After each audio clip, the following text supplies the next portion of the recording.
السلام عليكم اخوان، كنتمنى انكم تكونوا بخير وعلى خير. شوفوا، طلعوا معايا الطوموبيل نوريكم واحد المعلومه مهمه، وخاصه المبتدئ والنساء. طلعوا تشوفوا معايا.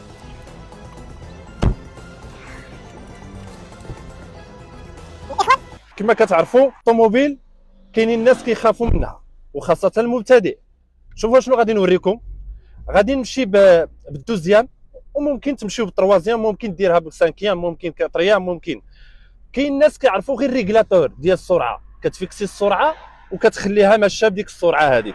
ولكن كاين واحد الزر كيخدم بالنسبه للناس اللي بغاو يفيكسيو السرعه ويخدموها مانيل، يعني واخا تكسيري ما تكسيري ليكش. غادي نمثلها لكم. شوفوا هنا، هذا الريغلاتور، هذا هو اللي كيفيكسي السرعه. كتشعلو، كتحيد رجليك نهائيا وكتبقى بنفس السرعه. ولكن هذا الدور، هذا شو ملي غادي نتكي عليه، شنو غادي يشعل ليا هنا؟ شتي شنو يشعل هنا؟ ها هو شعل هذا. غادي انا بغيت نفيكس ليها في 40، ها هو الزائد والناقص. كل طوموبيل وفين عندها. دابا الرونو عندها هنا، غادي نفيكسيها في 40. دابا شوف، هي راه ب 29.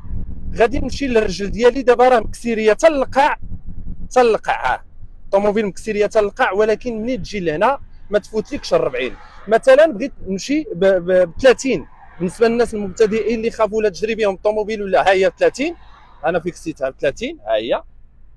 دابا واخا نكسيري الطوموبيل كتمشي ب 30، ها هي. دابا راه رجلي مكسيريه، ها تلقع وكتمشي ب 30، يعني ما كتفوتش نهائيا 30.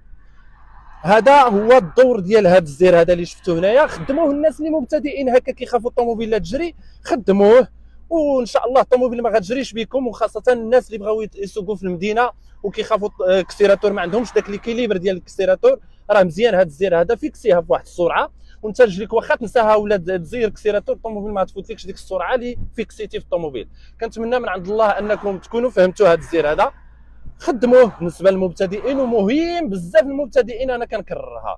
وبارطاجيو هذه المعلومه، وما تنساوش لي لايك باش يتزلع الفيديو يوصل للناس اللي محتاجين بحال هذه المعلومات. بالتوفيق ان شاء الله للجميع.